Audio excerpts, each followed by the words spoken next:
ഹോട്ടലിലേക്ക് വന്നത്? വല്ലവരും കണ്ടാൽ എന്താ? ഞാൻ രവീട്ടന്റെ ആരാ?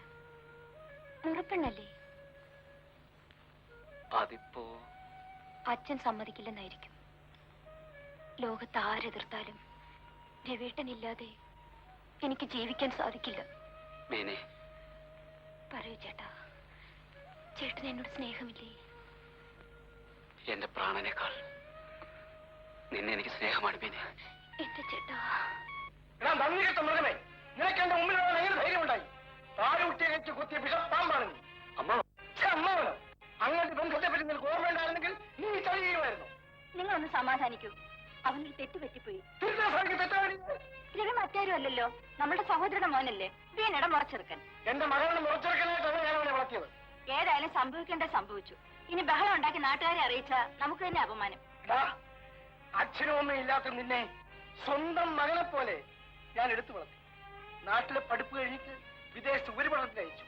എന്തിനാ? നിന്റെ നന്മയ്ക്ക് വേണ്ടി. വള്ളികുന്നത്തെ ഗിരിജാവല്ലഭനാണ് എന്റെ അനന്തരവൻ. പഠിച്ച് ജയിച്ച് മിടുക്കനാവാൻ വേണ്ടി, അല്ലാതെ എന്റെ മകൻ നശിപ്പിക്കാൻ വേണ്ടിയല്ല. ജസ്റ്റിസ് കരുണാകരന്റെ മകനുമായി അവളുടെ വിവാഹം ഞാൻ ഉറപ്പിച്ചാണ്. എന്റെ മകൾ ഗർഭിണിയാണെന്ന് അവരറിഞ്ഞാൽ അമ്മാവ, ഞാൻ വീണെ വിവാഹം കഴിച്ചോളാം. നിന്നെ ഞാൻ എന്ത് ഭ്രാന്താണ് കാണിക്കുന്നത്? രവി, ഹോട്ടലിലേക്ക് പോകും. ഈ തോക്കിന് തരൂ. തരാൻ.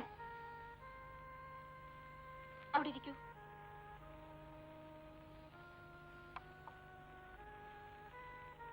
നോക്കൂ, ഞാൻ വീണയുടെ പെറ്റമ്മയല്ല, ഇളയമ്മയാണ്. പക്ഷേ സ്വന്തം മകളെ പോലെയാണ് ഞാനിവളെ സ്നേഹിക്കുന്നത്. എന്റെ മാനം പോയി രജനി. ഞാൻ നീ എങ്ങനെ മനുഷ്യരുടെ മുഖത്ത് നോക്കും? അവൾക്ക് വിധിച്ചിരിക്കുന്നത് രവിയാണെന്ന് സമാധാനിക്കൂ.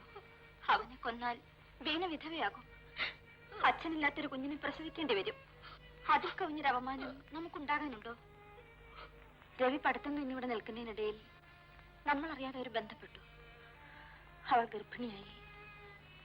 ഇനി ഏറ്റവും നല്ല മാർഗം ഉടനെ അവരുടെ വിവാഹം നടത്തി കൊടുക്കുന്നതാണ്. കൂടുതൽ ഒന്നും ആലോചിക്കാനില്ല. എഴുന്നേറ്റ് കുളിച്ച് ഡ്രസ്സ് മാറി ഹോട്ടലിൽ ചെന്ന് രവിയെ സമാധാനിപ്പിക്കും. നാളെ അമ്പലത്തിൽ വെച്ച് നമുക്ക് അവരുടെ വിവാഹം നടത്തിക്കളയാം. ഞാൻ പോയി അവർക്ക് ആവശ്യമുള്ള വിവാഹ വസ്ത്രങ്ങൾ വാങ്ങിച്ചുകൊണ്ട് വരാം. എഴുന്നേറ്റ് ചെല്ലേ.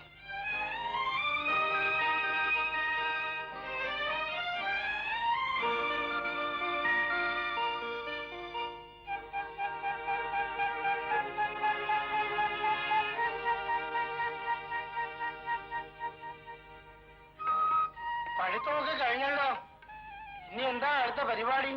എംബസിയിൽ ഒരു ജോലിക്ക് അപേക്ഷിച്ചിട്ടുണ്ട്. അത് 2-3 മാസത്തിനകം ശരിയാകുമെന്ന് തോന്നുന്നു. അതുവരെ രവീട്ടിന് ഇവിടെ താമസിച്ചൂടെ? എന്തിനാ ഹോട്ടലിൽ കഴിയുന്നത്?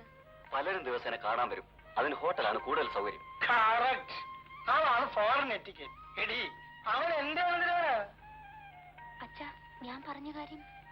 എടാ, ഇവള് സെക്കൻഡ് ലാംഗ്വേജ് ഫ്രഞ്ചാണ് എടുത്തിരിക്കുന്നത്. അടുത്ത മാസം പബ്ലിക് പരീക്ഷ. സമയം കിട്ടും പോലെ ഇവക്ക് വല്ലതൊക്കെ ഒന്ന് പറഞ്ഞു കൊടുക്കണം. ശരി അമ്മാവ.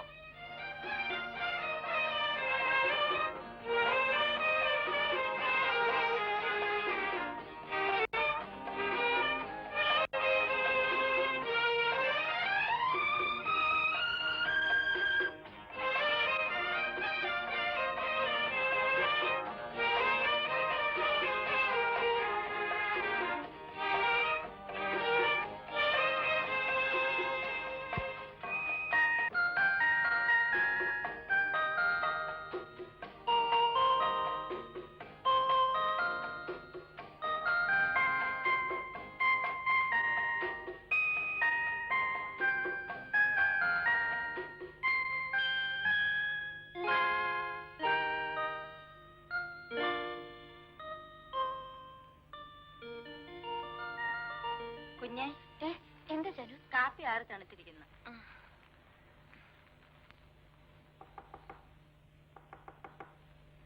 Yes, come in.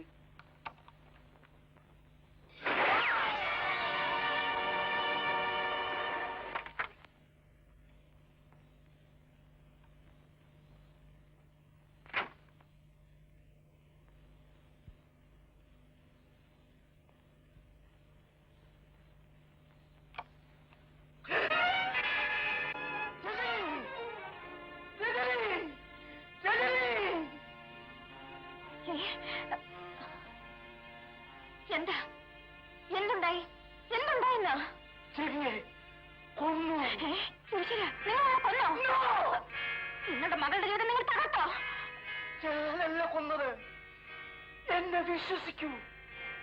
ഞാൻ ഹോട്ടലിൽ ചെന്നപ്പോൾ അവൻ കിടക്കയിൽ രക്തത്തിൽ കുളിച്ച് മരിച്ചു കിടക്കുന്നു.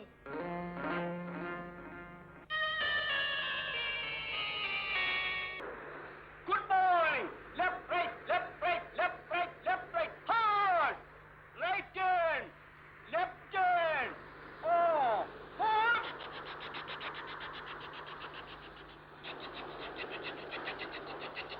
ഒരു സ്ക്രൂ ലൂസായി കിടക്കുക.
ഹലേൻ, ഞാനാണ് Aisha.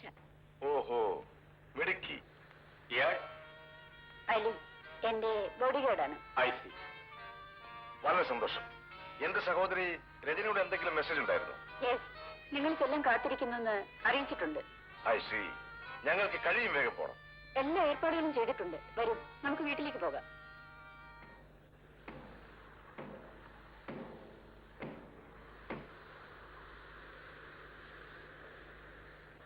$501 calling 33, 501 calling 33, 501 calling 33, over. 33 on the lane, 33 on the lane, 33 on the lane, over.